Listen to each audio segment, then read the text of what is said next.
started then. Let's just hop right in. Yes. Hop right in.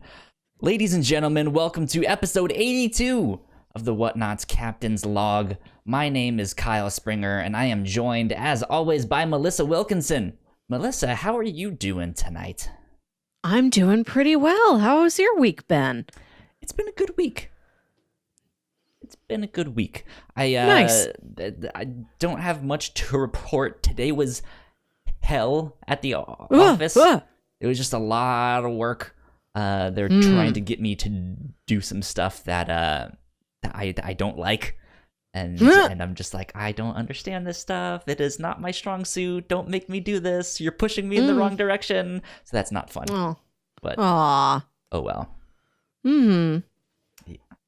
What about you though? What's been going on in the world of Melissa? Oh, I'm good. Work's good. I'm getting things taken away from me and given to other people, which is good because I became overbalanced again and I was too busy.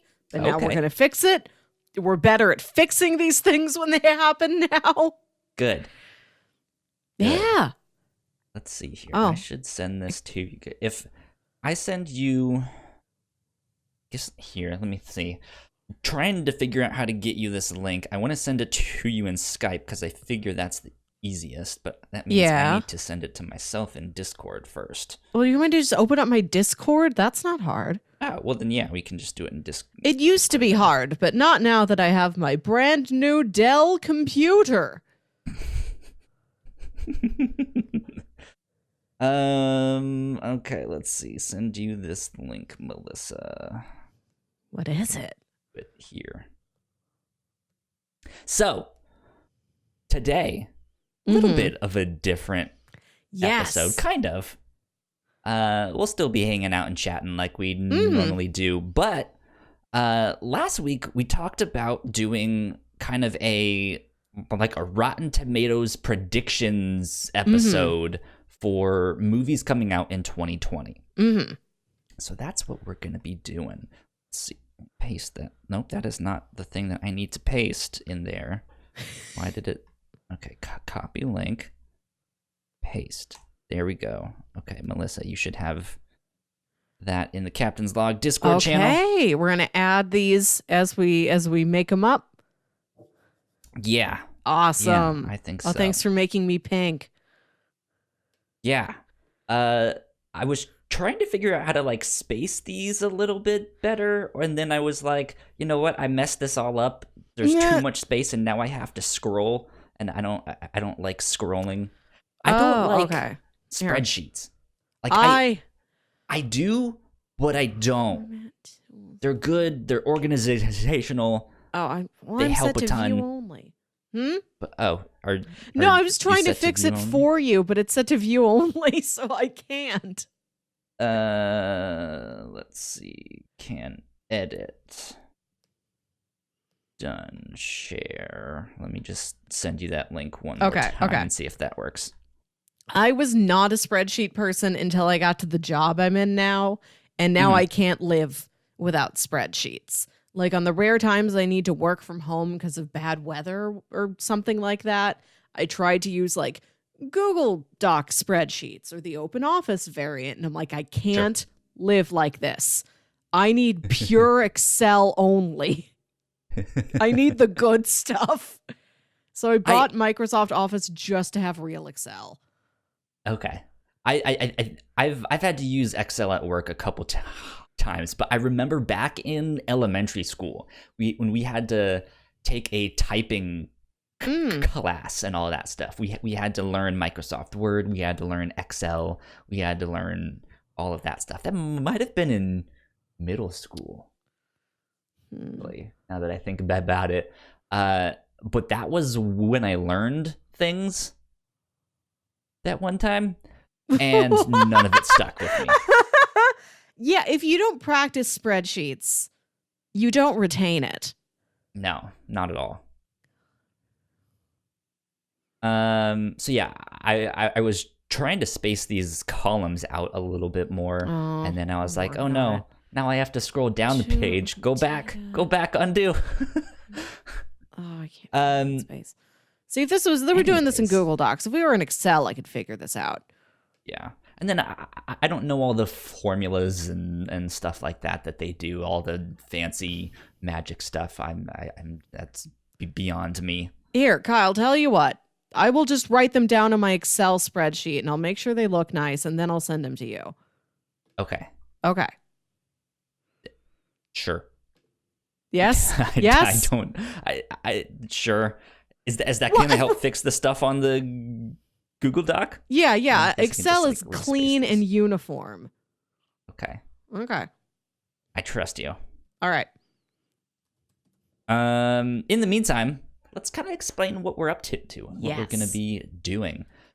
So we did a fantasy video game draft over on Crossplay, one of our other podcasts. And we're going to be checking in with that at the end of the year to see how all of these games performed based off of their Metacritic score or their Open Critic score. I forget which one.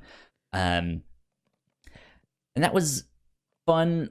I was also looking into doing more of it's a draft, but it was more of a game type of thing, more like a tabletop style thing. We ended up not doing that one. And then I just got to thinking, you know what? I bet me and Melissa would have a lot of fun doing something similar for movies. That would be really cool. I love talking about movies, and I love unnecessarily gamifying things. Yes. So I was like, Melissa, I have an idea. What if we did this? And you were like, yes, let's do it. So here we are. Yes. Doing our thing. So here's I guess I'm gonna preemptively say this will be a new tradition. Yes. And I think we should do it every December. Obviously, it's not December right now. It's February when we are recording this. It's almost Valentine's Day. Right. So what I figured we could do is we could look at movies from basically now towards the end of the year through November. Yeah. And then the first week in December, we can look back at this and see who won, see who got the closest to it, on top of do the movies for the next year.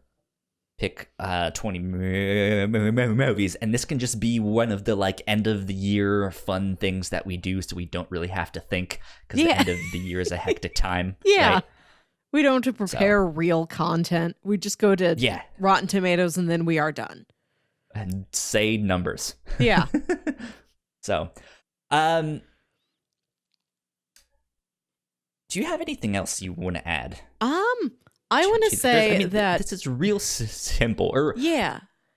I was thinking more of a traditional draft. You came up with the Rotten Tomatoes idea because you listened to a podcast. Yes. This is borrowed lovingly from the Jeff Rubin Show, which is one of my favorite podcasts and one I've been listening to forever. It was in the first 10 podcasts I ever listened to years ago. And every summer, Jeff and his best friend Pat Castles, they take a look at the movies for that summer. And it started out that just at the end of the summer, they'd look back at all the movies they saw. And then they started at the beginning of the summer, we are going to predict the Rotten Tomato scores for all these movies. And then at the end of the summer, we're going to see how close we were. And their rules are who is the closest within 5? And the loser has to watch the lowest rated movie sober, which is nice stakes. Yeah.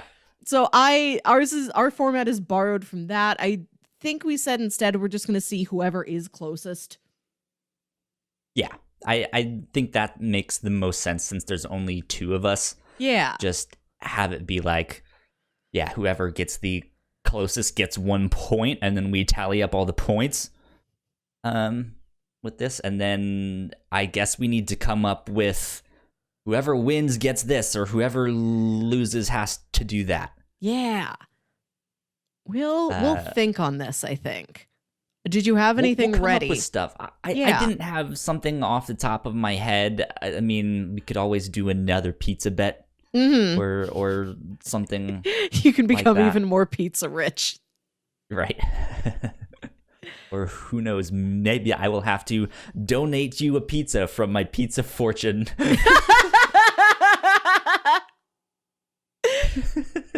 So we are taking you started with 20 movies, and then I gave you 2 more I wanted to talk about. So we were talking about 22 movies from February through to late November.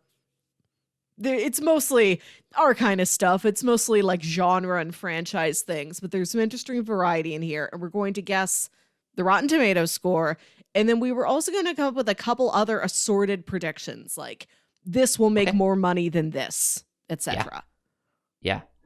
How do you feel about you and I each picking one movie to cross off our list so we get an even 20 rather than 22? I don't want to leave any of these out though. No? Like I know it sounds neat to do 20 and 20, but I don't know. I think we got rich fodder here for all of these. Okay. Fair enough. We'll stick with the 22 that we have. Let me run down the list so that we can at least just say them all out loud right now. And then we'll go through one by one and do all that stuff. Coming up real soon, Sonic the Hedgehog. After that is The Invisible Man, Onward, Bloodshot, Mulan, New Mutants, No Time to Die, Black Widow, Spiral, Scoob, F9, Artemis Fowl, Wonder Woman 1984, Soul, Top Gun Maverick, Ghostbusters Afterlife, Tenet, Morbius, Bill and Ted Face the Music, The King's Man, Venom 2, and Eternals. Mm-hmm. So I based this off of a list that I actually found on Rotten Tomatoes of their, I think it was like 75 most anticipated films of the year. They didn't have Venom 2 on there. I had to add Venom 2. Yeah. And then I was like, oh yeah, duh, Venom 2. So I put that one on there. You were the one that also nominated Spiral, which the trailer for that kind of came out of nowhere this past week.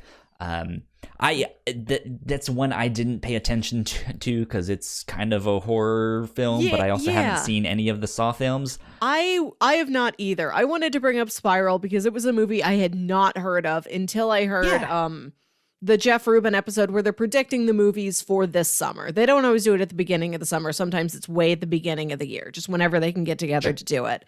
And I'm like, I haven't heard of this. This concept is wild. I want to include this. I want to time capsule this so that people know about Spiral and that in the future, people will come back to this and be reminded of Spiral in case it is forgotten. Good stuff. Sam says, oh, I thought Marvel was bringing back Spiral. So yeah, no, I don't. That's the thing. Like it caught my eye, and who's in it? It's Eddie Murphy, right? No, who is not remotely, Kyle. Look, I don't know. Some big star is in this thing. Spiral, for the audience member who may not know, is a new movie in the continuity and the canon of the Saw franchise, written by and starring Chris Rock. Chris Rock Nailed it. has written a Saw movie. It stars him, Samuel L. Jackson, and others I don't know. Presumably also the puppet. Jigsaw himself may be in this. Yeah, and he plays like a detective, and he finds like the corpses of all these other detectives and cops that have been sawed. Jigsaw got to him. I came, I sawed, I conquered. No, I'll hold my thoughts off.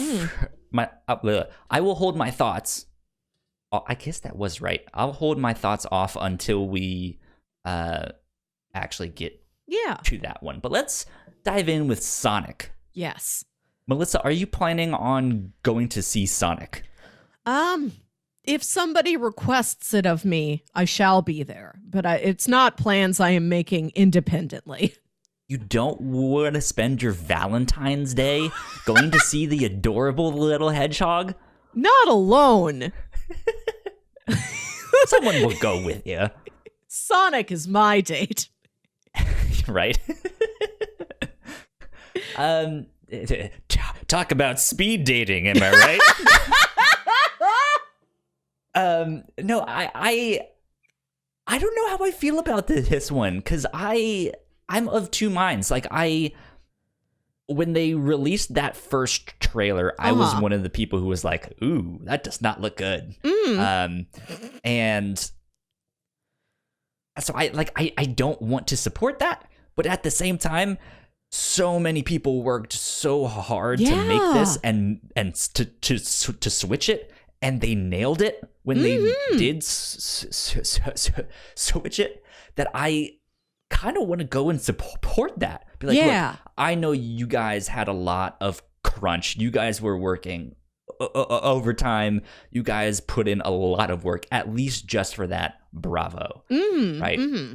Even if this is a dumpster fire of a movie, like I don't know. Like I don't know what I want to do with that yet. So I'm undecided. I am certain I will rent this. Like, I want to see what this is. It's just a matter of I have limited, time and movie theater money on my hands right now. They can't all be winners. I'm going to have to rent Sonic. Rest in peace, Movie Pass. Yeah. So what do you think Sonic will get on Rotten Tomatoes? I want to preface all of my predictions by saying I have faith in a lot of these movies. There's a lot of movies that I think I will like, but I am basing these not on the Melissa rating, but on what I think Rotten Tomatoes is going to give it. The entire aggregate of people that I'm not including myself in. I tend to be more favorable than most people. Sure. That being said, I gave Sonic 22%. Wow, okay. Sonic 22. Man, so I'm kind of going into some of these blind of just like, I didn't think, like I said, it was a hell day at work, so I didn't get to think of like, I want to give this number to that movie or anything like that. I was going to go a lot higher than that. I was going to go like a 47. Okay. So right off the bat, interesting moves. We're 25 apart on this one. We'll see how that goes. Yeah. Okay. Number 2, The Invisible Man. Yeah. Is this part of the dark universe? Oh, wait, speaking of which, I forgot to ding my my clapboard. I got a clapboard here for movies. It's movies. Okay. Let's restart. Take movies, 2. Movies are ready. Kids, ladies and gentlemen, welcome to the Captain's Log, episode 82. This is the very first take of the Captain's Log, episode 82. This week, something different. Okay, let's see. Is the Invisible Man part of the... What was it called? The Dark Universe. This is Universal Studios. This may have fallen apart. They may still be making assorted films based on the Universal monsters, but I don't know if they're trying to cinematic universe this anymore. Because they did Dracula Untold, and then they did the Tom Cruise Mummy, and neither fared well. And so I don't know if they're chugging along or if they have given up the ghost. Once there were grand plans for a dark universe at Universal, the studio owns the rights to several blah, blah, blah, blah, blah, blah. Those plans faded away. That doesn't mean the studio gave up on the concept of a world shaped by vintage movie monsters. In fact, instead, the studio has leaned on its partnership with Blumhouse. Blumhouse, to create stripped down, leaner and meaner entries into the movie monster series. And they're starting up again with The Invisible Man, starring an incredible woman, Elizabeth Moss. U.S. The Handmaid's Tale. I have faith in Elizabeth Moss. Am I always going to go first when we give these scores? Let's establish a pattern. No, I can go first if you want to alternate. No. I just don't want to jump ahead of you or anything. Doesn't matter. I don't really mind. So it looks like it's another entry, but kind of a soft reboot. I don't think The Invisible Man has ever existed for more than one thing at a time. So I don't know if technically you could call that a soft reboot, but it is the concept of H.G. Wells's Invisible Man applied to some sort of a modern-day crime thriller where Elizabeth Moss's husband supposedly kills himself, but then she swears that he's still around, he's just invisible, and he's, like, wrecking stuff for her. So it's like her versus her invisible husband. Interesting. What do I want to give this one?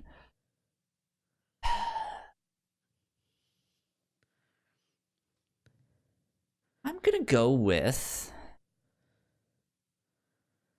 62. I have faith in Elizabeth Moss. I don't know about the rest of this, but I know she's an actress who can really carry a performance. She's got a lot of Oscar buzz this year for a movie called Her Smell. I don't know what it is, but I know she's in it, and people were buzzing about it. Moss is good, Sounds says like the that's headlines. something she needs to get checked out. Yeah, I don't know. I don't know what it is. But for her sake alone, I gave this 79%. I feel like she could elevate this concept. And you said 62? 62, okay. Correct. Yeah, I mean, it's possible that something like that could happen. Obviously, that didn't fare so well with the Assassin's Creed movie, because that was a terrible movie. But, oh well. And that had, what's his name, attached. Michael Fassbender? To the film. Yeah. Oh, Her Smell. A self-destructive punk rocker struggles with sobriety while trying to recapture the creative inspiration that led her band to success. Huh. Was the success of her band Her Smell? I don't know. Maybe that's the name of the band. Maybe she also has a perfume. Weird. Maybe it's Maybelline. Yeah, like I would absolutely love to have some kind of cinematic universe with all the monster movies. It's a great idea, but everyone saw that format that Marvel was doing, and then everyone just did it wrong. They just like went and did their own things, and it was just like, no, you're not learning the lessons that they are. Okay. I think Marvel has just been so exemplary at it. It's like saying that a perfectly fine kids movie is like, I mean, it's not a Pixar film. It's like we shouldn't judge things against the highest caliber of something could be, you know? Yeah. Well, to me, the thing to take away from the Marvel films is the characters. Yes. Like, they really just nailed those characters. Mm-hmm. And because you like them so much, or for some of them, if you don't like them, right? Like, you want to continue watching just to see what happens, or to hope that they succeed, or to hope that they fail. And DC didn't do that. Universal didn't do that. Mm-hmm. Like, they didn't give us good characters that we cared about. So hopefully with these like smaller, more contained stories, that will that'll help. Maybe hopefully. We'll all love Elizabeth Moss as Mrs. Invisible. Yeah, who knows? To that, I say onward. Onward! To our next movie, which is Onward! This is the first Pixar film of the year. Mm-hmm. First of two. Am I right? Yeah. First of two. This is the one where it's like fairy tale creatures living in modern society as if that was just normal. Yeah. Like, instead of raccoons, they have unicorns that are, like, getting into the trash and stuff like that. I actually said, when was the last time they put out a trailer for this one? Because I feel like it's been a while. They kind of went silent. I mean, like 2 months ago or something, like right around the holidays, probably like Frozen 2 times.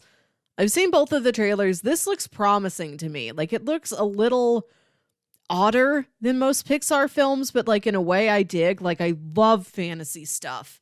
And the merging of fantasy and the plain old suburbs, two of my favorite things. Plus, you got the two Peters in there. You got Chris Pratt and Tom Holland. My friend and I are excited to see them, to hear them. Plus, Julia Louis-Dreyfus. Back. The Queen returns. Okay.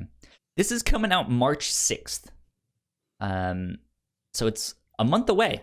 And I'm kind of surprised that I haven't seen... I mean, I guess I didn't watch the Super Bowl. I would imagine there would be like a short TV spot there. Yeah. Who knows? I think there's stuff out there. Yeah. What do you think for this one? I put this one down as a 93. Okay. I don't know if this is going to be one of the blow you out of the water Pixar films, but this looks strong to me. I think this one is going to hit home. I'm going to put a 95. Okay. I think Tom Holland is hot right now. He's making that big Spider-Man money. He's in like 3 animated films. There's that one with him and Will Smith. Spies in Disguise. Pigeon or something like that. Yeah. Yeah, like I think this is going to do well, and I think of the 2 Pixar movies coming out this year, we'll talk about Soul later on. I know the least about Soul. Yeah. I think I'm more interested in Soul personally, but I think this one is maybe going to surprise people. Like, Soul seems maybe more safe. Really? I don't know, because it reminds me of the one with the emotions. Inside Out. See, this is why I got it on my first try. I think that I'm concerned that may work against Soul, that it might be close enough for comparison to Inside Out, but it will like fail by that comparison. Like, people will be like, well, it's good, but it's not Inside Out. Whereas Onward is so different than anything they've tried. I feel like it'll be able to stand on its own legs a little better. Mm-hmm. We'll see. Mm-hmm. I'm excited about that because we still there. It's about 2 brothers trying to go find some mystical thing to bring their mom back, right? No. Or something like that. Their dad passed away when they were young.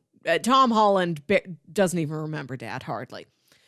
Okay. And it's like Tom Holland's birthday, and so they're giving him this package. Like, oh, Dad said always to save this until you turned 16 or 18, however old you are. And he opens up the package, and it's a spell book. Dad was a wizard. And they find a spell in there that's supposed to bring their dad back for a day, one day. And Tom Holland's like, oh my God, I get to spend a day with my dad. I knew it was Full Metal Alchemist, just Pixar. That's why I was like, 2 brothers trying to bring their dead mom back, right? Yeah. So the spell doesn't work all the way, and it brings back their dad's legs. So it's these 2 brothers, and the legs from the waist down just like evened off at the top, like a clay sculpture. Just like their dad's legs. What a waste. Their They're dead dads. Legs, and feet, and pants and shoes. Go on an adventure with them to find the top half of them. There's like a spell that's like, okay, if we find the other components of the spell, if we get to this one place, whatever it is they need to do, before this 24 hours is up, we can restore Dad's top half. And we can actually like talk to Dad and like look at Dad's face, look him in the eyes, and he can hug us.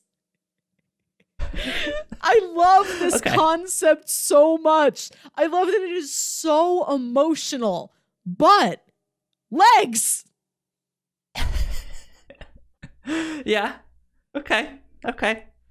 Good stuff. I think it's gonna be a wild ride. No pun intended. Let's move on to the next one, though. Bloodshot. Mm-hmm. Now, Melissa, you and I haven't read the comics that this has based on. Well, I've read them. We haven't read them on the review show, which is one of our other podcasts, the Whatnauts.com, your favorite podcasting platform. Go check it out. But I'm really excited for Bloodshot. I don't know how well it's going to do. This is also kind of step number 1 for Valiant Comics in terms of their cinematic universe. Yeah. They were also one of the people that were like, hey, we're going to do a cinematic universe too. And then they went silent for a long time.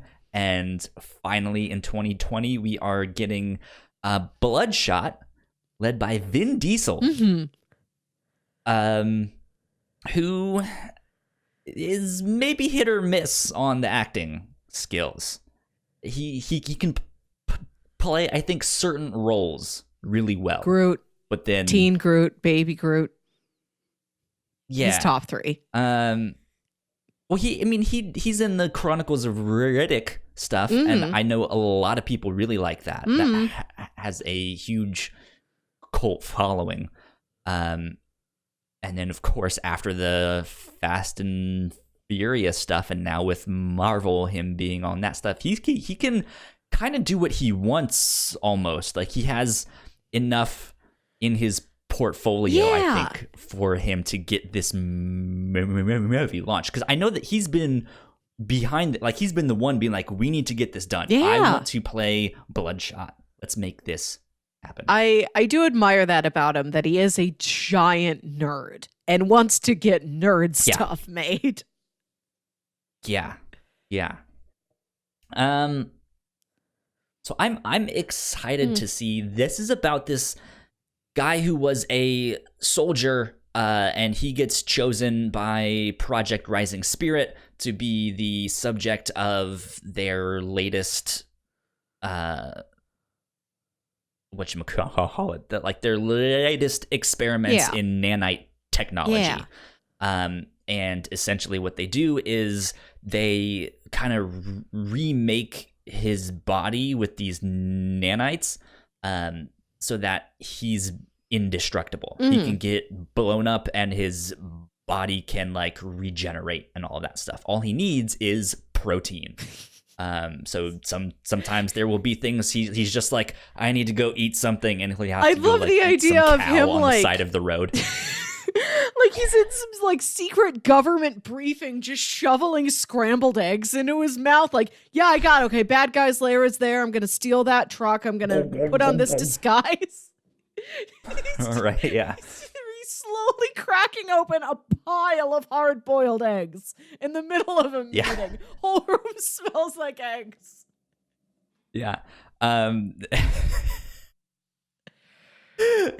Sam just says, just suck someone's dick.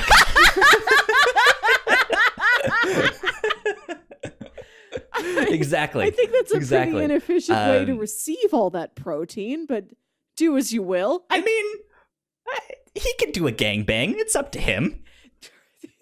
Whatever he thinks is the most fun way to get his protein in. How fun is an egg? You do you, Bloodshot.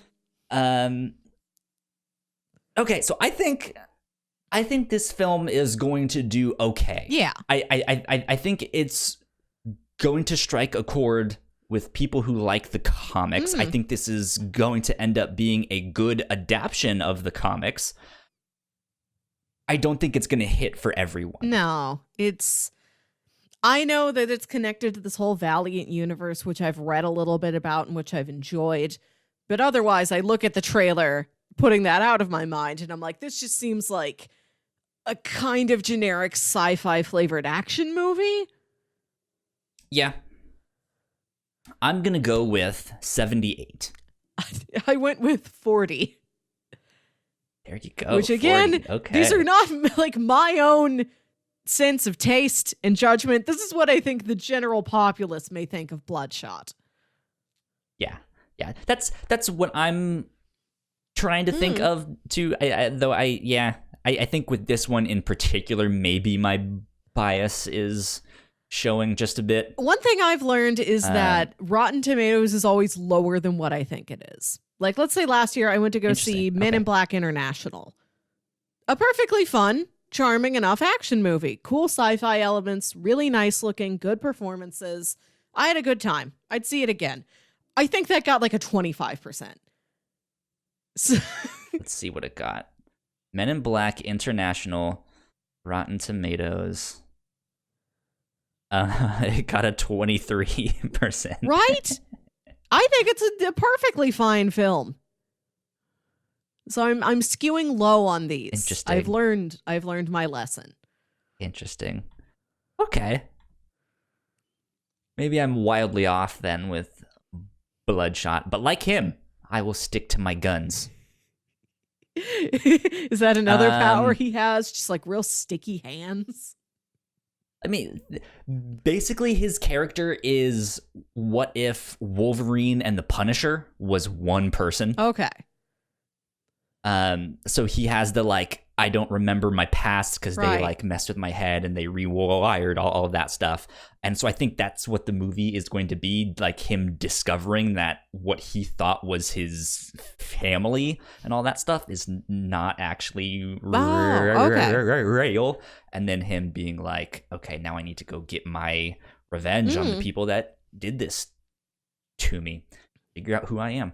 But yeah, then he just has a ton of guns. He just shoots everything and blows it up. Our next movie on the list is Mulan, and I just like that these follow each other. We have two very different kinds of heroes. I mean, I feel like Mulan and Bloodshot would get along. Right? Her whole thing being like, I'll make a man out of you. Right? I mean, I guess it's not her thing, but like... a man has been made out of me. She's a warrior. Yeah. Real recognize real. You know what I'm saying? Mulan. So I actually have yet to see that new trailer. I don't think I've seen Mulan. the most I haven't checked it out one yet either. No. Have you seen any of the live action remakes of all these? I've seen Aladdin and Beauty and the Beast and the originator, the 90s 101 Dalmatians. Okay. Gotcha. I guess that counts as a live action remake. It is. It's not part of this slew of them, but it is. I've liked them fine. I think they're enjoyable. I think there's are they original? No. Are they creative? Yes. Like there's some really great design work and translations and like updating in some of these that I really enjoyed. And I know with Mulan, they're really trying to like, let's do right by this story. Like it's going to be more of like a fairy tale, kind of themed, like more of a historical epic, a lot more like culturally authentic. I don't think it has any music in it, which is a bold choice, but it makes sense for what they want to do. Or maybe there is music of some sort, but it hasn't made it into the footage I've seen. Okay. Might break into song every now and then, because, that's what happens in history. In a war. Right? Yeah, that's what you do. You sing.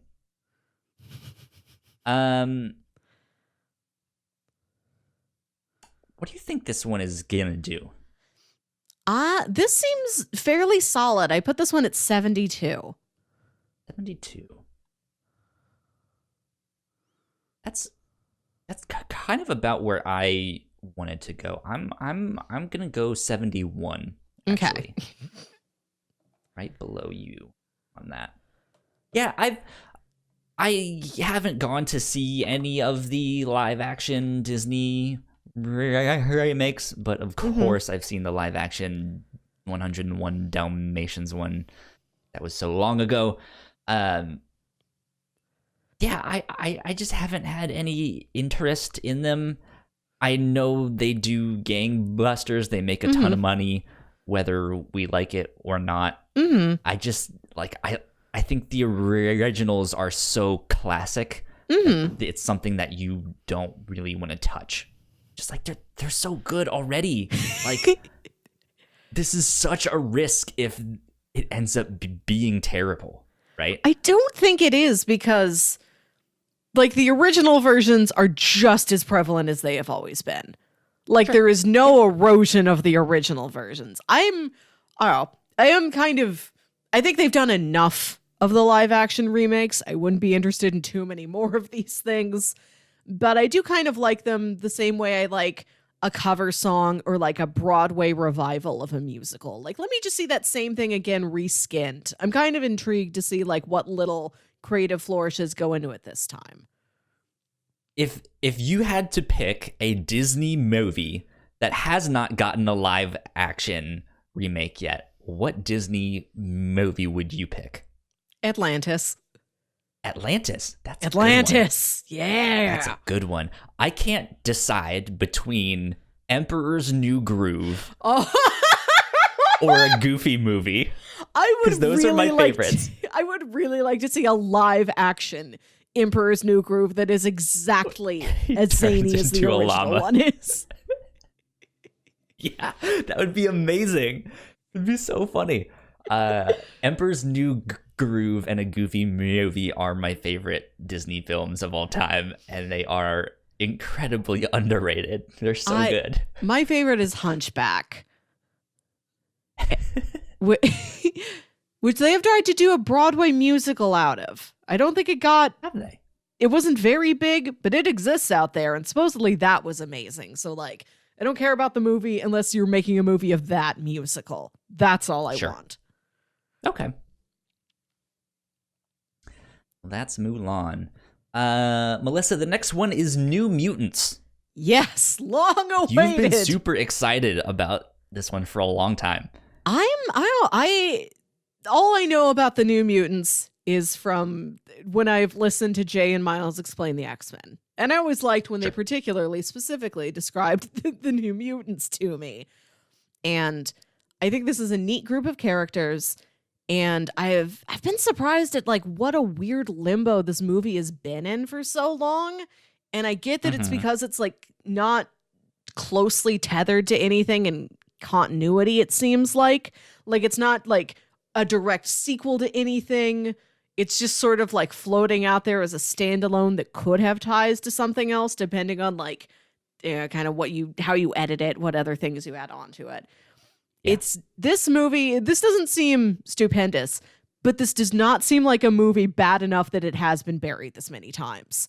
I don't know why they keep burying it, because it seems fine. It seems like a good time.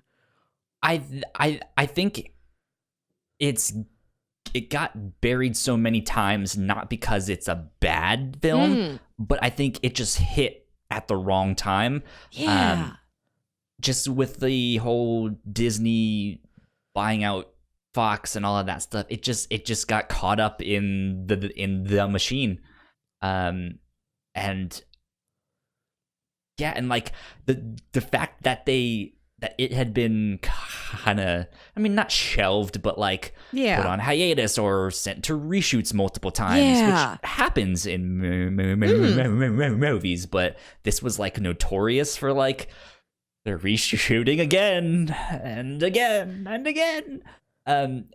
Like I think the fact that they haven't let this die means that people have faith in this. In this, like they see something with this film. And so I'm really curious. And this is like one of the few exceptions of like going to see a horror movie for me. I don't know how much this will be a horror film, but that was always the like, that's what we're going with here. It's a bunch of these like teenage mutants set in the 80s trying to escape. So it is this like horror movie vibe. And I really like that. Like, I think that's what the superhero movies need to do to not get stale, is like really dip into genres. Yeah.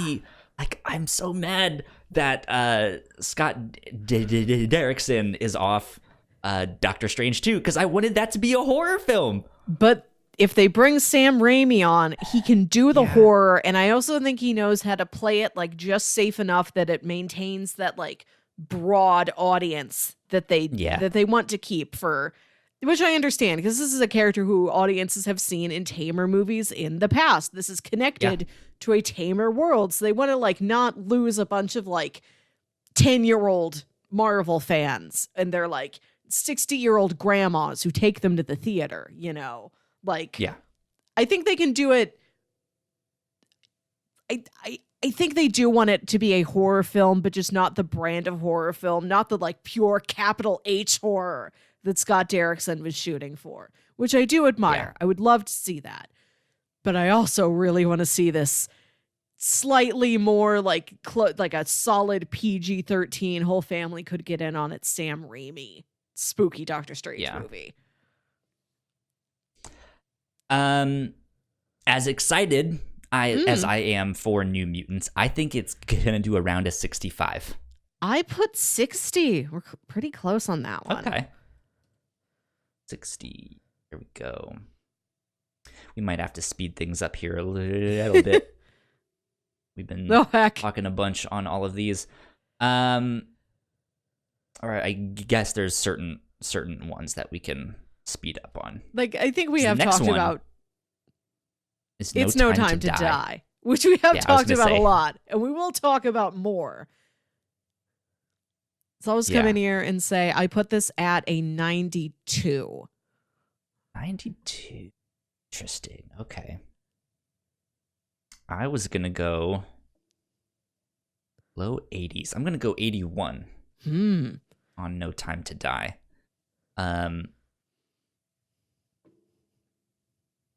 I did no particular reason for me on that one. I just think it'll be a good film. May not be the best one. It's also the like fourth or fifth one in the series now. It's the fifth one, yeah. It kind of has a little bit of baggage of like, if I go watch it and I haven't really seen the other ones, I might not know exactly some of the insider info that they're talking about in that film. But let's see. Sam wants to know how the recent James Bond films has done on Rotten Tomatoes. What was the last one that they did? The last one was Spectre. Spectre, Rotten Tomatoes. Are you Googling all of these instead of going to Rotten Tomatoes and putting the movies into their search bar? I just searched it now because I didn't have it pulled up. Spectre got a 63. But it was pretty even because the audience score was 61. What did Skyfall get? Let's see. Skyfall.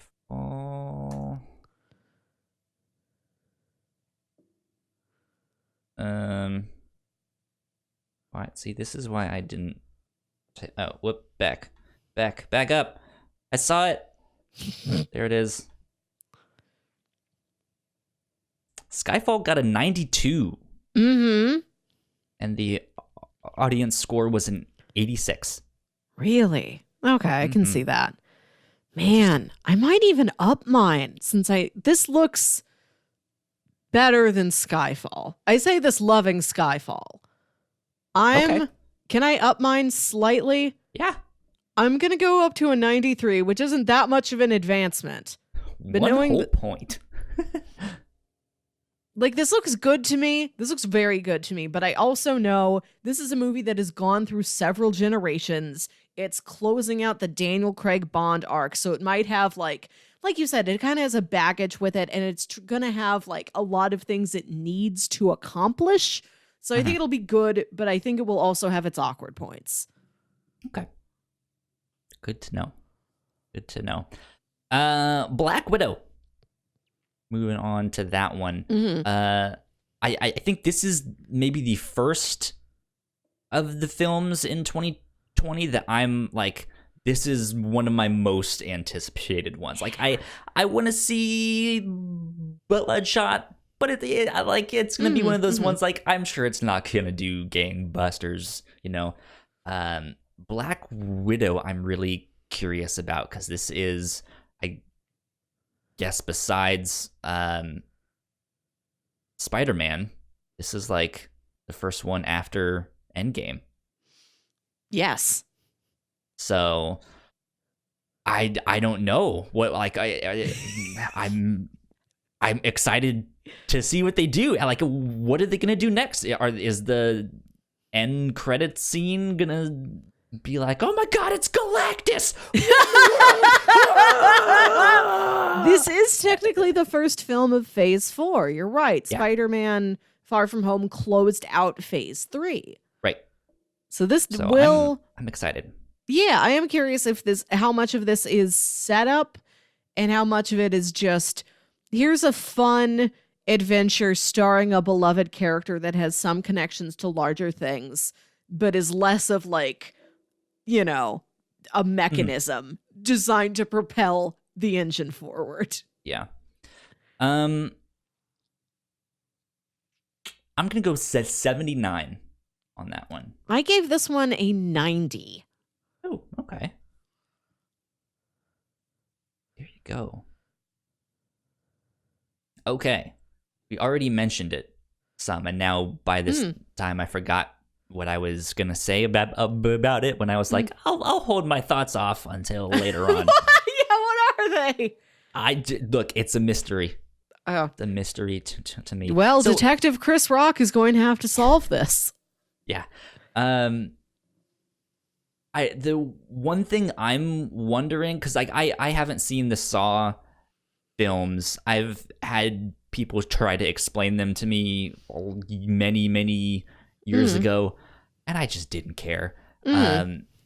However, have you read Uzumaki? I have not, but like I know the principles of the thing. So I'm wondering if they're going to borrow any like similar ideas of this like mass hallucination or something. I don't know. I like that idea. It just makes thing, but just like, why are they calling it Spiral and not like Saw 29? Well, okay, because the Jigsaw puppet, he's got spirals on his cheeks. Right. Wow. But they don't call Doctor Strange Cape.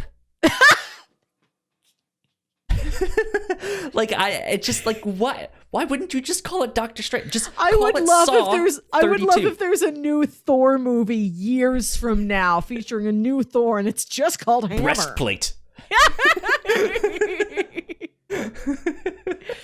Right? Like that's what it equates to in my mind. Like I don't understand it. So calling it Spiral really... also indicates kind of a descent. It's spiral, the verb, like when you're just falling and crumbling.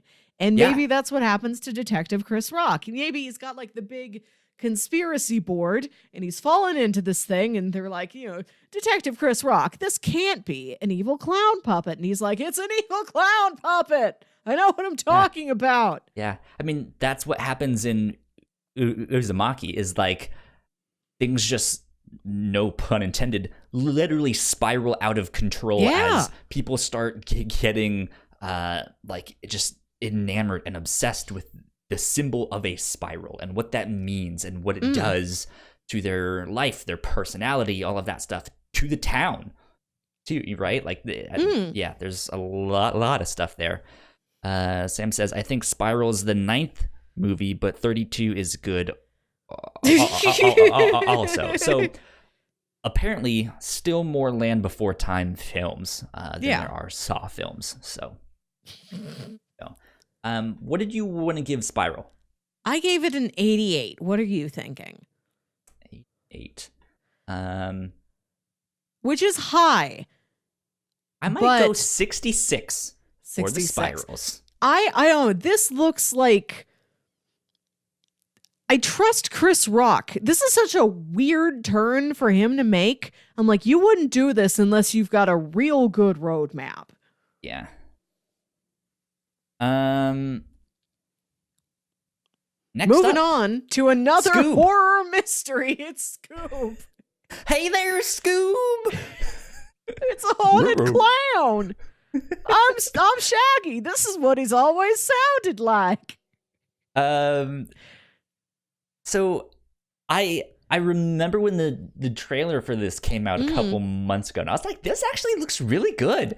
It does. Like, I'm super excited about this, but I don't really know anything else about it besides that I liked the art style. It looks nice, and the recent like Warner Brothers Scooby-Doo variants, like I love Scooby-Doo Mystery Incorporated. They've done some really good like directed DVD movies. It's stronger than people give it credit for. I haven't seen everything in this recent run, but the stuff I have seen I've really liked. So I don't know what the populace will think of it. I gave this a 65. I'm guessing 65 for the public. Pretty high in Melissa's own heart. Okay. Sam, I did almost give it 69%. Almost. I mean, that's a spiral in and of itself, am I right? Sure. Let's see. What were you saying was your number? I think I'm gonna go like a 62. Okay.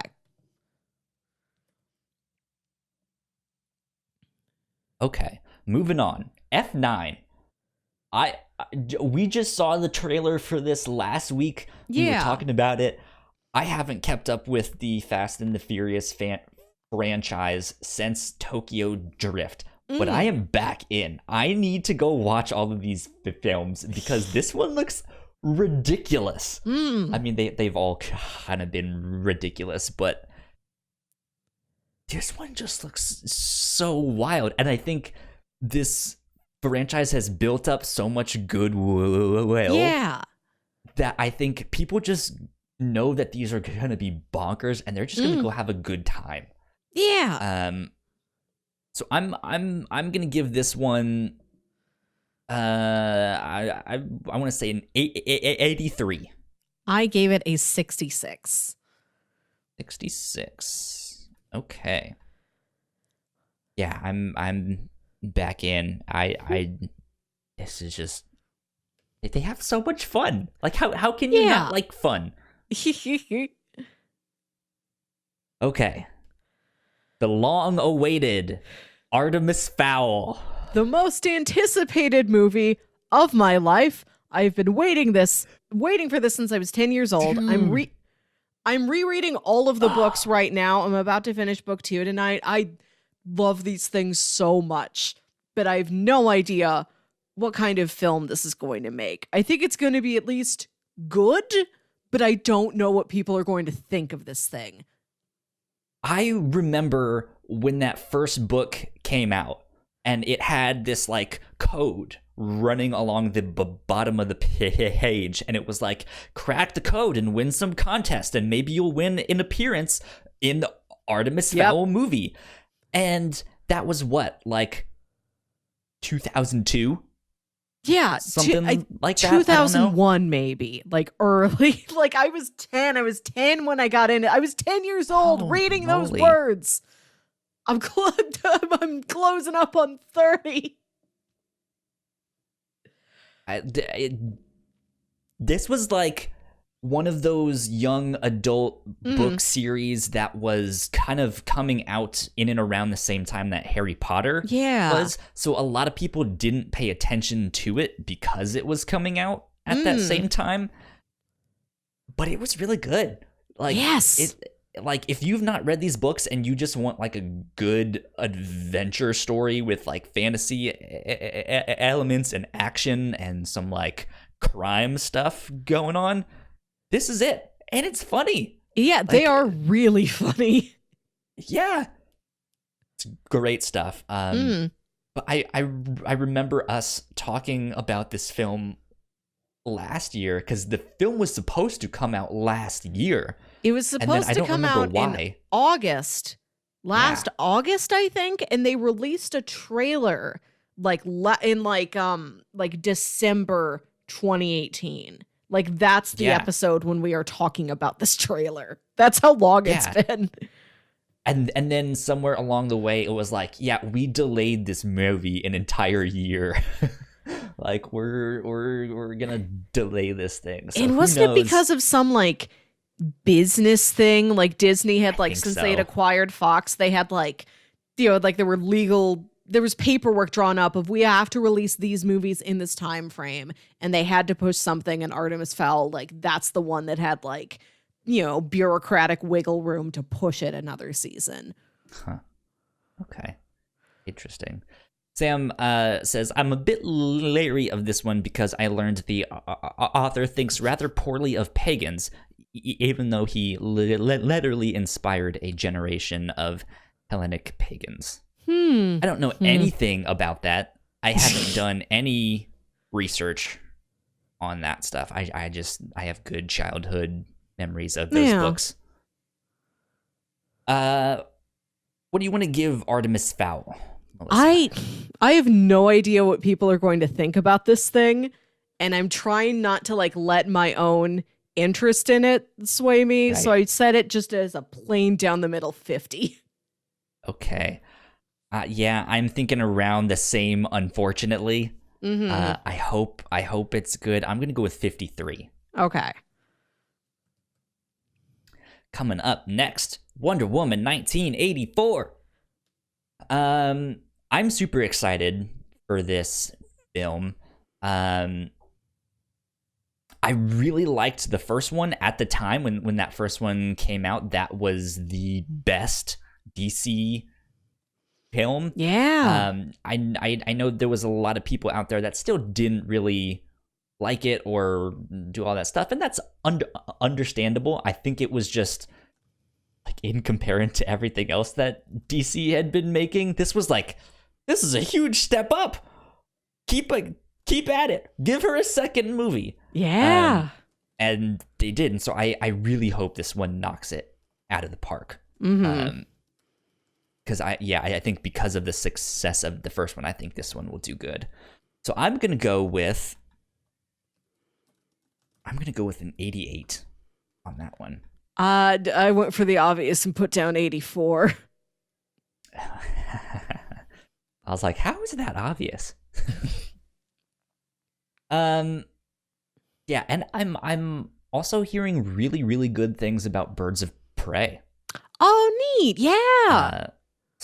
Which I am going to try and go see tomorrow. We're recording this on the Friday night that it came out. I'm going to see if we can go see it tomorrow. We are hoping to do an episode of the Reactor Core on that one. So be looking for that hopefully soon. The next one is Soul. This is the... Hold on, I was talking to Sam and I'm like, are you sure you're not thinking of the Percy Jackson guy writing about the Greek gods?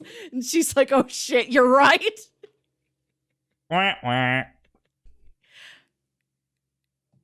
Oh well, it happens. I get it.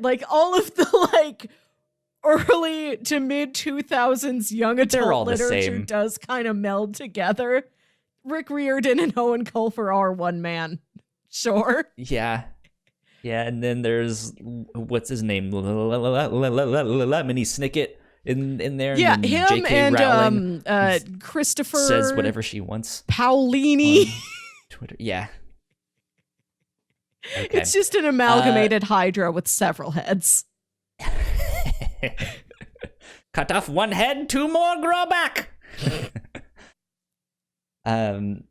Next one is Soul. This is the second Pixar film of the year. Mm-hmm. What do you think of this one? Are you excited for this? I'm excited for all the Pixar mentioned it movies, but earlier. Because we don't know very much about this one yet, and the plot of it seems very abstract, I was a little bit more conservative on my score on this. I scored a little bit lower than I think most of the Pixars have done, and I went for an 87. 87. Okay, let's see here. 7. This one looks really good to me.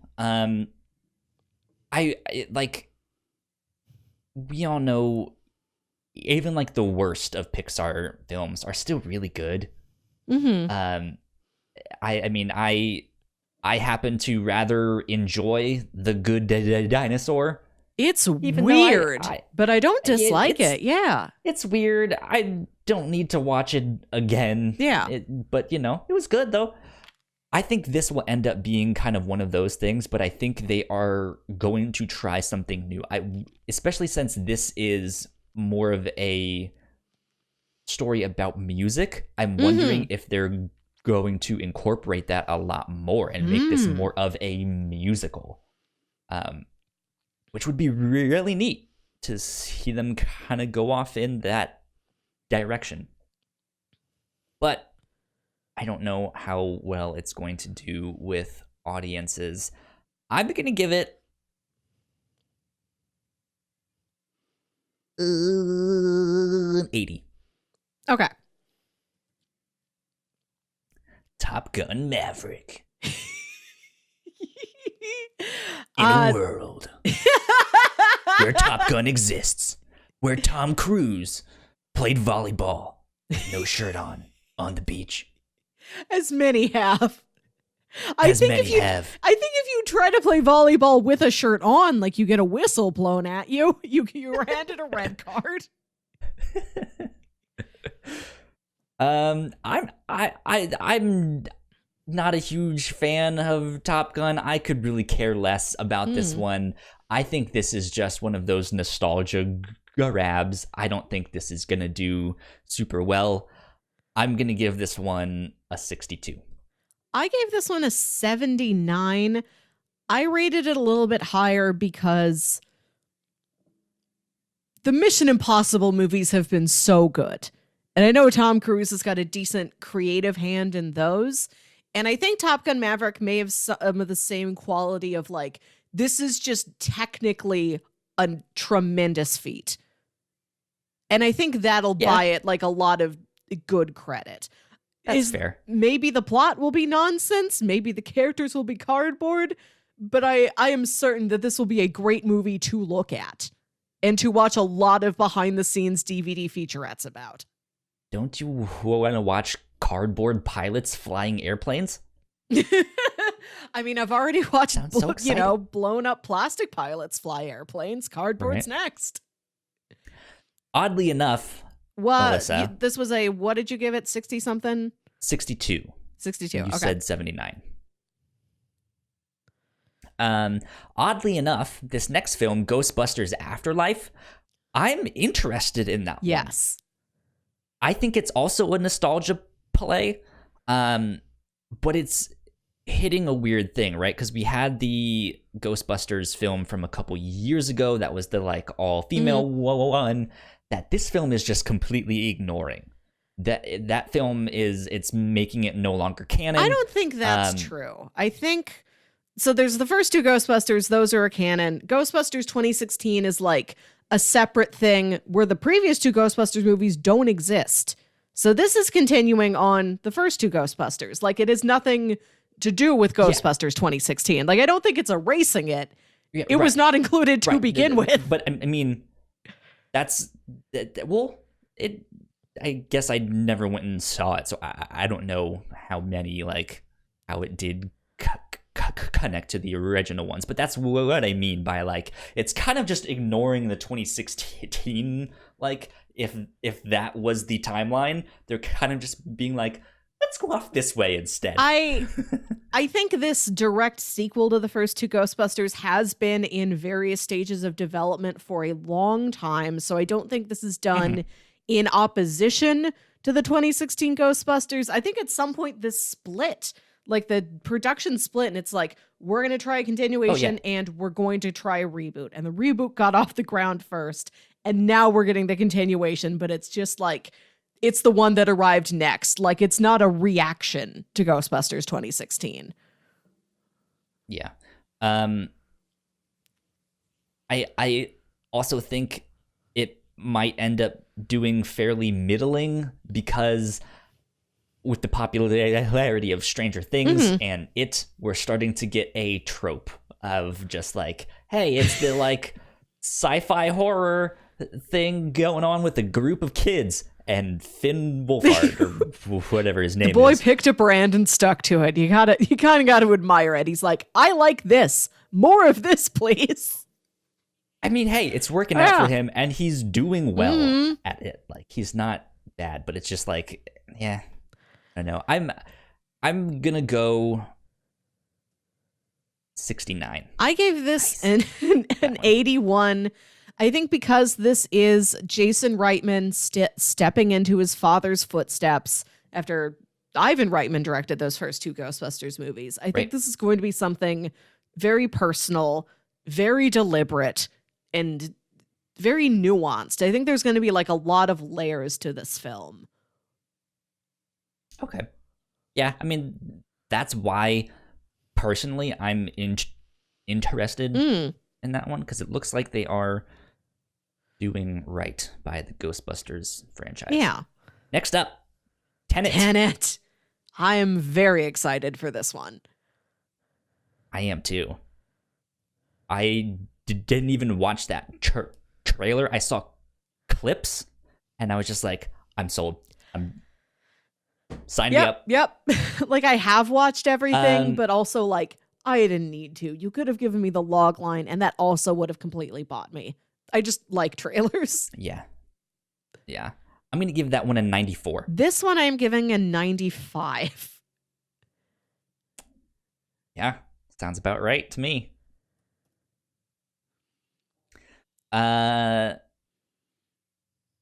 Morbius. Oh, the living vampire? Yes. Him, okay. Not the dead one, the living one. This is also one of those Spider-Man kind of spin-off stories, along with Venom and Venom 2, which we will be talking about in a bit here. This is a character I couldn't give a shit about. When they announced that they were making this film, I was confused. You're just like, but no one likes him. Like, why? Of all the villains that Spider-Man has, he has so many good villains. Why Morbius? No one likes Morbius. I don't know a ton about comic books, but I don't know as much as a comic book person, but I know more than the average schmo on the street. I had never heard of Morbius. Yeah. And that's at least something I'm good at. Even if I don't know who or what something is, I know that word. I've heard that word. Never heard of Morbius. Yeah. As a big Spider-Man fan, I know who he is, but he's nothing special. Yeah. You can like basically ignore him and you'll be fine. However, that trailer looked awesome. I like, that was surprising how good that looked. But I think, I don't know. What do you think? I'm giving this a 72. Like, I don't feel like I know enough about it yet to make an accurate summation. I know I love Jared Harris. Okay. That's something. I think this might be good. Yeah. Perhaps not great, but time will tell. I really have nothing to go on here.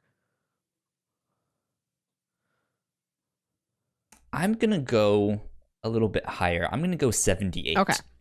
Because I think this is going to continue to surprise people, especially with the kind of Easter egg bomb drops that happened in the trailer already. I'm just like, okay, you have my attention, what is happening here? I like this. So I'm excited for that one. But yeah, I think good, not great, maybe on the higher end of good, like just below great. It's good. Just missed the mark. Yeah, it's good. Great and good. It's better than bad. It's good. Team Girl Squad. I'm ready to look so good. I mean, great. I mean, good. Good and great. And good. Good. Shout out to Homestar Run. Okay. Bill and Ted Face the Music. This doesn't even have a trailer out yet. This just has a poster and I think some conjecture. And some goodwill on the internet. Yeah. I've seen Bill and Ted once, I think, in school. It was one of those, like, we're at the end of the year, we're not doing this counts as history. Yeah. Bill and Ted's excellent adventure. Here's Abraham Lincoln, kids. So you're all going to be quizzed on the Ziggy Piggy, so write this down. Yeah. I know a lot of people love this. I've never gotten into it, so I'm really not interested in this franchise. I think this is gonna be like a 72. I put this at a 67, but again, I have nothing to go on. Yeah.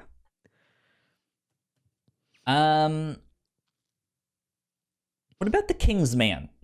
Have you seen any of the Kingsman films? I haven't. I want to. Watch out for that pitch coming soon to the review show. I've seen the trailer for this. I wasn't aware this was happening. It's got Ray Fiennes in it, my boy. So I'm excited. And I gave this a decent 70. Okay, decent 70. I haven't seen these films either. I really want to. It seems like I've been missing out. And these are based off of comics. That's right. Is this the is this Mark Millar? Yes. Okay. I didn't know if that was true or if this just also had Mark Strong in it. So I'm like, I don't know. It's that kick-ass guy again. Maybe he loves to work with Mark Strong. Same guy who made Kick-Ass, which is a fantastic film. I've seen that one. Second one, not so much, but oh well. Yeah, people really like these films. Like I remember people going in and just not knowing what it was, being like, it looks okay, and they came out being like, that was awesome. So I feel like I'm gonna give this one an 81. Oh, damn. I'm looking at it on IMDb. We also have Stanley Tucci and Djimon Hounsou. Yeah, good stuff. So if you ever do pitch this down the road, I'm sure this will be on one of my lists if you do not pitch it. But hold on, sorry. What was your number for that one again? My number was 81. Okay. For The King's Man. I'm looking it up on IMDb because now I'm worried Mark Strong isn't in this, and I made that. Oh, he is. Okay. He plays a character named Merlin. What? Merlin.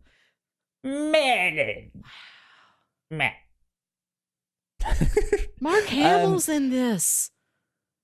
I was gonna suggest, because we haven't done one of these in a long while, we could potentially do a compare and contrast episode on the review show where you pitch watching the first film and like the first volume of the comic. I want to watch both them films though. The second one, that's got Pedro Pascal in it, and I want to see his face for once. Did you not watch the end?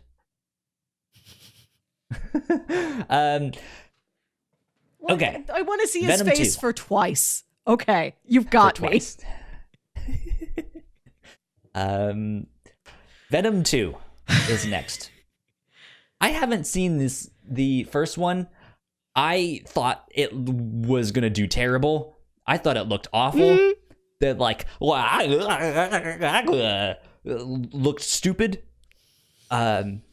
And apparently it made a shit ton of money. I'll say Venom, I don't know if it's a good movie, but it is a very entertaining and memorable movie. And there are some tremendous... That is a feat Tom Hardy is doing. I give him all the applause in the world. And Venom 2... How did the first one get? ...is directed by Andy Serkis, who, if y'all don't know, this is the motion capture actor and artist for Gollum in Lord of the Rings. Mm-hmm. He's been the lead ape in these Planet of the Apes movies. He was in Tintin. Ulysses Claw? Yeah. Black Panther? If you want to actually see his face for once, he plays Jennifer Garner's boss in 13 Going on 30. I remember this for some reason because he's a tremendous man. And he's done a little bit of directing work, I think. I know he directed some scenes in like the final Lord of the Rings movie. He directed himself, which is tricky to do. He's directing a scene with Smeagol in it. I have faith in him. I think he knows like Tom Hardy is already amazing at this performance. And I think Andy Serkis knows super talented. Exactly how to direct him and how to play this dual personality that's going on. Also, I looked this up on IMDb the other day to double check when it was coming out, and I saw this has got Naomi Harris from the recent Bond movies. She's the new Moneypenny. Mm-hmm. She's playing Shriek. And I like the idea of this. Going that route. Yeah. Okay. I don't know. I just want to see Naomi Harris scream and be covered in goo. It sounds like a good time. I am giving this, I have faith in what Andy Serkis can do with Venom 2, and I'm giving this an 83. Wow. Okay. So I definitely wasn't going to go that high. I was going to go like 64. Okay. Because the first one got a 29 on Rotten Tomatoes. Oh, this is the... Jeez. But it made... Well, so it was 29 on the tomato meter, but it got an 80% in the audience score. Mm-hmm. So it's one of those ones where it's like mainstream people liked it just fine, and critics were just like, yeah, this is not good. I think really the movie knows what it did, and I think it knows how to steer itself going forward. Which is why I was like 64. Like, yeah. That's a no, step I understand up that. critically. Yeah. I think they're starting to find their footing, especially with how surprising Morbius looked. Or yeah. I can't get his name right. I'm like Morpheus, Morpho, Mobius. Morpho, the last vampire Morpho. I have to stop myself from saying Morpheus or Mobius every time. Like, no, it's both of those put together. So yeah, like I still don't think this is going to be great. I don't think it's going to be good, but I think it's going to be a lot of fun still, and I think it's going to be a big step up, and I think they're going to start to go in some interesting ways. Hopefully, if they start tying it in more with everything else. Last but not least, Melissa. Yeah. Eternals. Keep in mind, if you guys are listening out there, sorry to interrupt, Melissa. This goes through the end of November, so there are still movies coming out in December, but we are going to check back in on this list at the start of December, and then that's when we will do our 2021. Do this again, for 2021.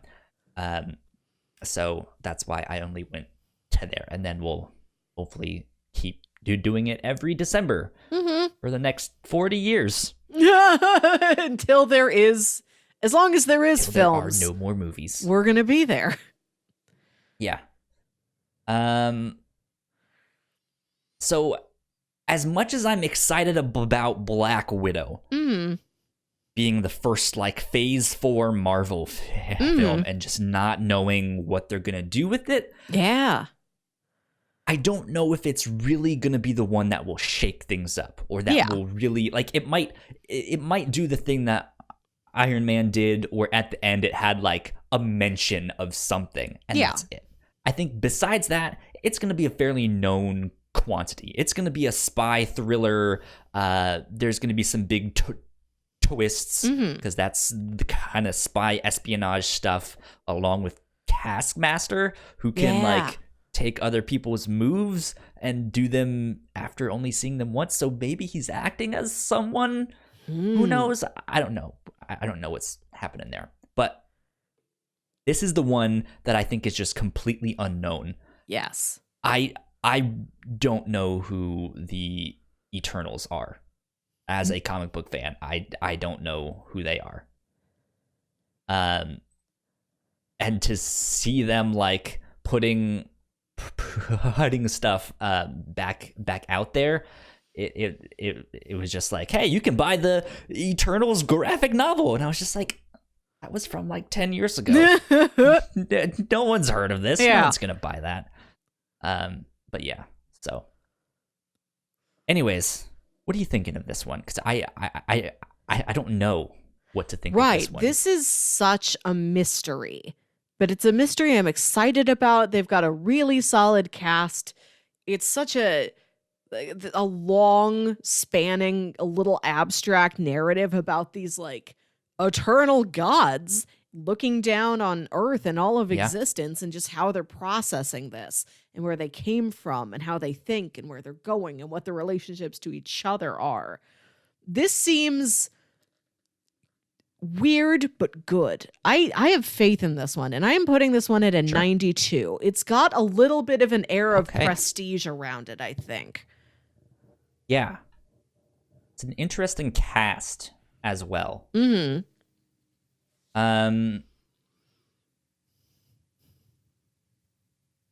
I'm gonna go 88 with that one. I feel like that's a good high score, but this is the one that I don't know what to think. I don't know if other people are gonna know what to think, or if they're gonna like this new direction. Who knows if it takes things in a new direction or not? But 88. Yeah, I think that's a good sounds one. solid. Okay, we have done all of our Rotten Tomatoes predictions. Do you have any other assorted predictions? Because I came up with a couple of these. Okay. I think we've already kind of talked about it when the No Time to Die trailer came out. I think Rami Malek's character is going to be Dr. No.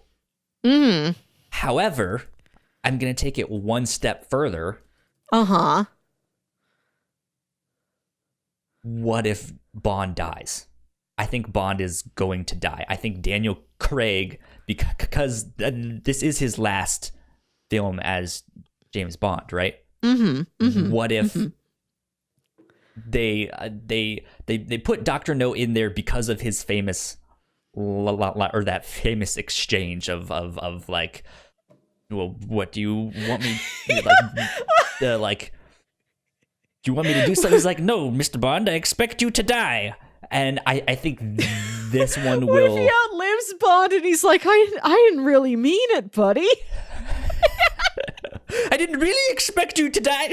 Oh, God. Now what am I going to tell the investors? The board of directors is going to fire me. We have to clean this up before M gets home. Right? No, like, I think that would be an interesting revelation and, like, callback to the original film. And then an interesting way to flip the script of, like, James Bond, is now dead. There will be a new 007 from now on, which we already know that there will be a new 007 within this film. So, I don't know. That's prediction number 1. Rami Malek is Dr. No. James Bond will die. Okay. Any others? I'm writing these down. Yeah, I'm typing mine into Dr. No, Bond. I didn't do a lot of narrative specific predictions, but one I have is that We know from the Black Widow trailers that there's some element, like she's narrating the trailers. Like she's like, I always have a family like the Avengers. I used to do this. So I'm wondering if there's going to be some storytelling element within the movie itself. And you know how at the very end of Iron Man 3, they pull the thing where he's been telling the whole story to Bruce? Yeah. I wonder if they're going to do something kind of like that. And Natasha has been telling this whole story to Gamora inside the Soul Stone. Interesting. Mm-hmm. Okay.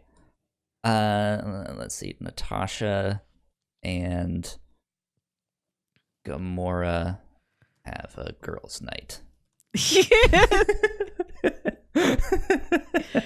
That's what I wrote yours down. I should fix that. Let's see. Gamora's like, this is great. My sister didn't have any hair for me to play with. Let's braid each other's hair. Right. Natasha is telling her story to Gamora in the Soul Stone, where they meet a young black musician from a Pixar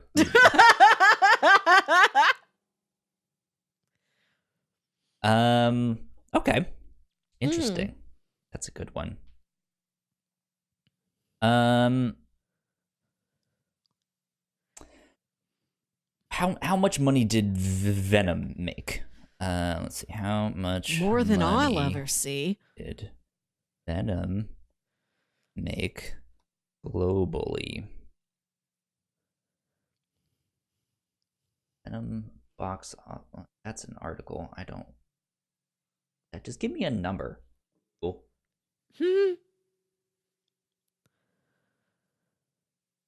Box office. Oh, there we go.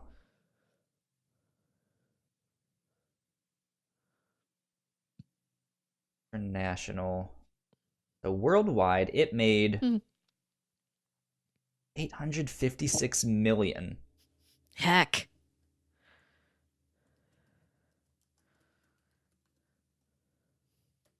I'm gonna say Venom 2. It's going to. Do I want to say it makes $1 billion? I think so. $1 billion. Right. Venom 2 will make 1 billion. It'll make 1 million globally. This is a franchise heavy list that we created. So I looked at all of the original films, which is I think just Onward, Soul, Tenet, and there's one I didn't count. Like there were 4 of them. You might count The Invisible Man. Like The Invisible Man is a concept, but this isn't like a direct adaptation of the H.G. Wells novel. Sure. So I looked at all of those and I'm like, which of these non-franchise movies do I think is going to gross the most? I didn't put a dollar amount to it. I'm going to guess Tenet. And I guess this because I wonder if now it will edge out these Pixar movies because there will be enough people thinking this will be on Disney Plus in 5 months. Interesting. And I feel like and also like Tenet looks so visually interesting. I think this will be a movie that people will want to see in a theater. In IMAX, and I think that'll give it the edge over these like big family friendly Pixar movies. Interesting. Okay. I don't know though, because it's the family stuff that really makes gangbusters. I could be wrong. This was a tough choice, but I'm like, I got to predict something. I am predicting Tenet will make the most money out of the original films, not counting the franchise ones. I also predict that this will be the best reviewed movie of the list. Okay. I said it the highest. I wonder if critics will also set it the highest. And I set my top 5. The movies that I'm predicting to be the top 5 highest rated ones out of this list are Onward, No Time to Die, Soul, Tenet, and Eternals. Interesting. Okay.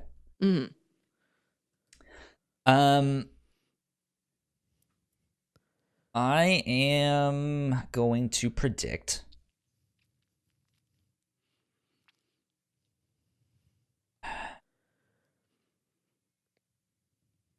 And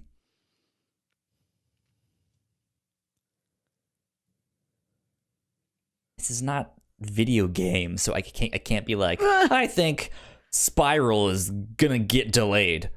All that stuff. You can't do all that stuff. What do I want to predict? Should I? If you want to delay, if you want some more time, I have more things I can read. How about you read your next one? Okay. I think that New Mutants will perform better, both dollar-wise and critic score-wise. It will perform better than Dark Phoenix. Whatever that was at. I didn't look it up. I'll look it up later. It'll just be better. Okay. I was thinking about New Mutants as well. I think there's going to be an Easter egg that will tie it into the MCU. Mm-hmm. New Mutants will tie into MCU somehow, some way. There's going to be a mention of something, because we know that mutants are eventually coming into the MCU. There's a new rumor going around that the villain for Captain Marvel 2 is going to be Rogue. So, oh, I like that. That's an interesting one. So it'd be neat to see them, start sprinkling the idea of, hey, mutants actually exist in this world, right? Like, what if these new mutants they were affected by the snap, and that's why they had, like, that's what awoke their powers and stuff like that? Or is this set in the 80s though? Ooh, good call. I believe it is, actually. So who knows? I might be wrong. How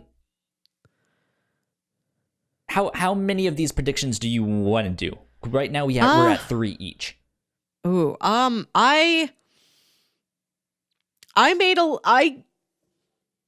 list of the top 5 movies on this list that I think will make me cry. Okay. What's so you just want to do these 5 will make you cry? Yes. You don't have to do these same metrics. This is just what I thought was going to be fun to predict.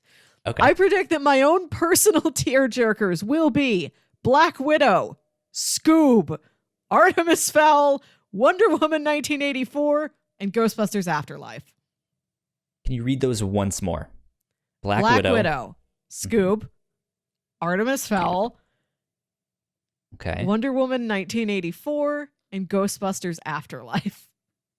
Okay, Ghostbusters. Interesting. Mm-hmm.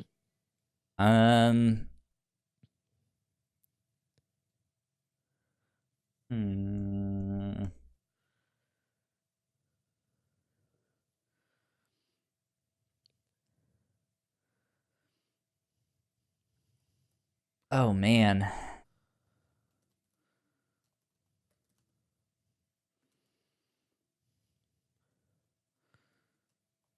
Oh, man, oh, man, oh, man. Oh, here's a good one I can do. I feel like this is a fairly safe one, but I feel like Onward is going to gross more than Soul. Okay.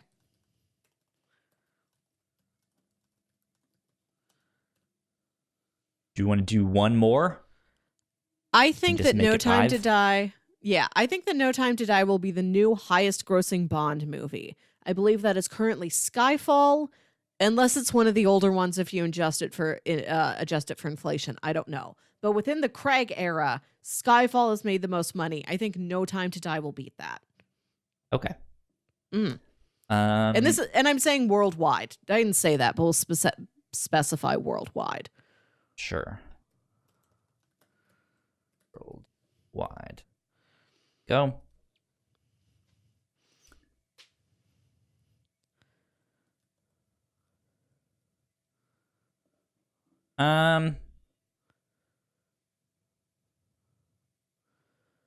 I think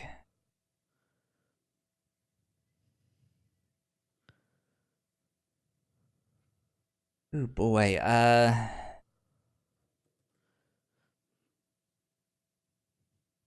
When does Spiral come out? Did they say?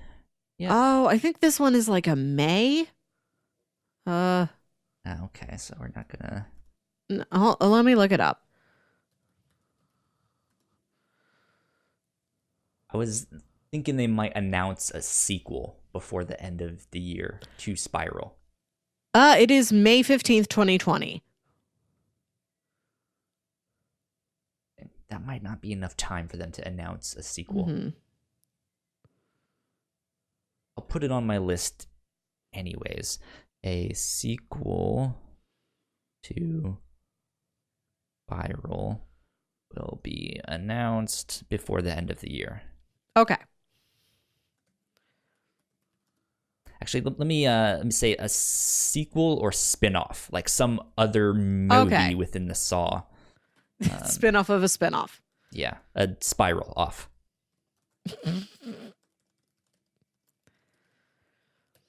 Okay, so your predictions are Rami Malek is the new Dr. No and will kill Bond at the end of the movie. Venom 2 will make $1 billion. New Mutants will have an MCU continuity Easter egg. Onward will gross more than Soul. And Spiral will have a spin-off or sequel announced before the end of the year. Yes. My predictions are that Tenet will be the best reviewed movie out of this list. New Mutants will perform better than Dark Phoenix in terms of ratings and money. No Time to Die is going to be the new worldwide highest grossing Bond movie. Within Black Widow, Natasha is telling this entire story to Gamora inside the Soul Stone. And then I predicted the 5 movies that will make me cry. Yeah. Okay. Good stuff. Mm-hmm. I had fun with this. Yeah, this was fun. So we're going to be checking back in on this in December at the end of the year, right before we go on holiday break and all of that stuff. And we'll tally it all up and see who won.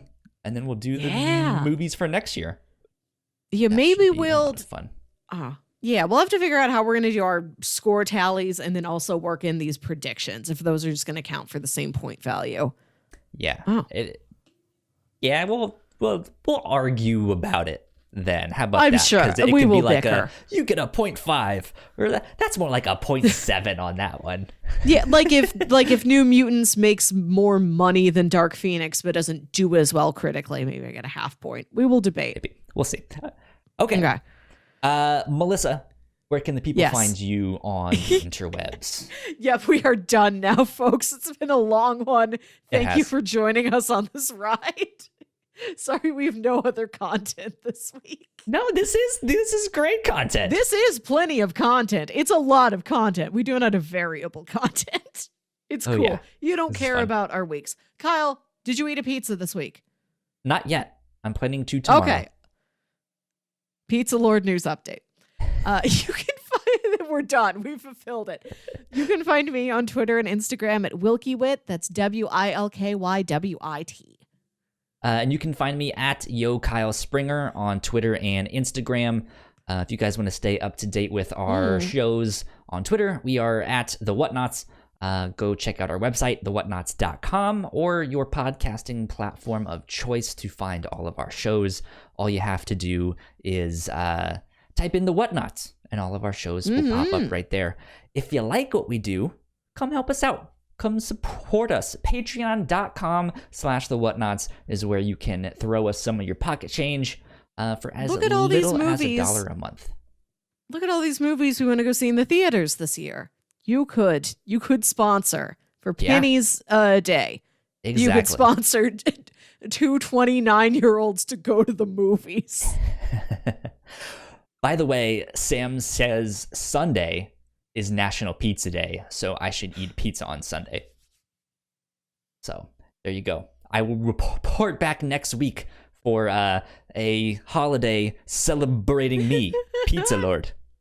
It's you. Sounds good.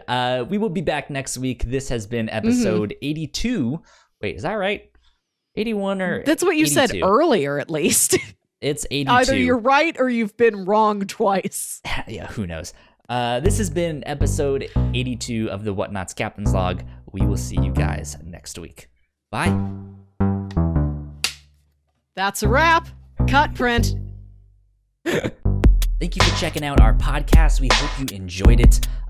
Leave us a comment below and let us know what movie you are most excited to go see this year in 2020, or if we left one out that you guys think should have been on our list. And in the meantime, I guess you guys can go subscribe to our channel, which is right up here in that corner, or go watch one of our videos, which is right down there in that corner. There's all sorts of other stuff we do besides the Captain's Log here, so you guys can go check that stuff out as well. But until then,